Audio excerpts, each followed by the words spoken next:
নমস্কার বন্ধুরা, আমি ঝুমাস কিচেনে তোমাদের সবাইকে স্বাগত। আজকের রেসিপি ভীষণ ইউনিক একটা রেসিপি, সেটা হলো সজনে ডাঁটার ঘন্ট। দেখো, সজনেগুলোকে আমি প্রথমে ধুয়ে নিয়েছি। এই সজনে ডাঁটা কিন্তু তোমরা সকলেই চেনো। এবার পরিষ্কার করে ধুয়ে নিয়েছি। এবার দেখো, মাঝখান দিয়ে কেটে নিয়েছি। ছোট ছোট টুকরো করলে পরে দেখবে পুরানো সুবিধা হবে। এবার দেখো, আমি গ্যাসে পুড়িয়ে নেব। রুটি ভাজার ছাঁকনির মধ্যে এগুলো সব ফুটো দিয়েছি। এবার পুড়িয়ে নিতে হবে।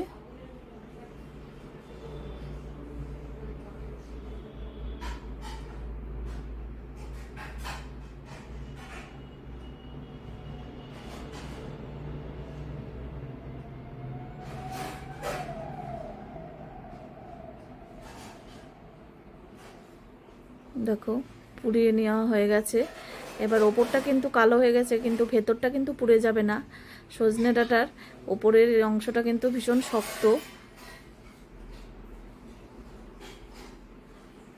এবার দেখো, পুরানো হয়ে গেছে, আমি নামিয়ে নিয়েছি।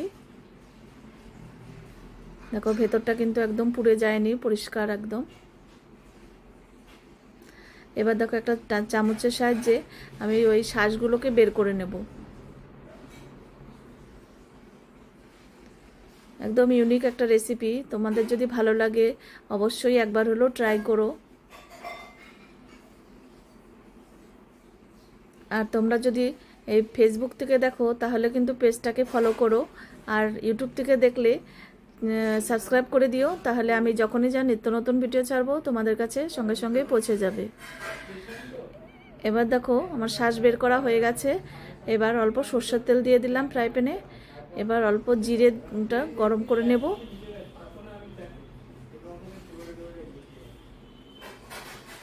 এবার একটু মুগ ডাল দিয়ে দিলাম। মুগ ডালটা একটু হালকা করে ভেজে নেব।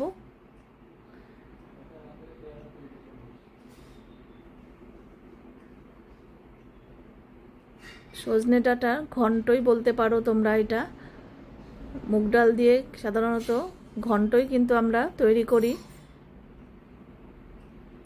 একটু স্বাদ অনুযায়ী নুন দিয়ে দিলাম, তারপর অল্প হলুদ দিয়ে দিলাম। ভালো করে আবার নেড়ে দিচ্ছি। এবার দেখো, দুটো কাঁচা লঙ্কা চিড়ে দিয়েছি।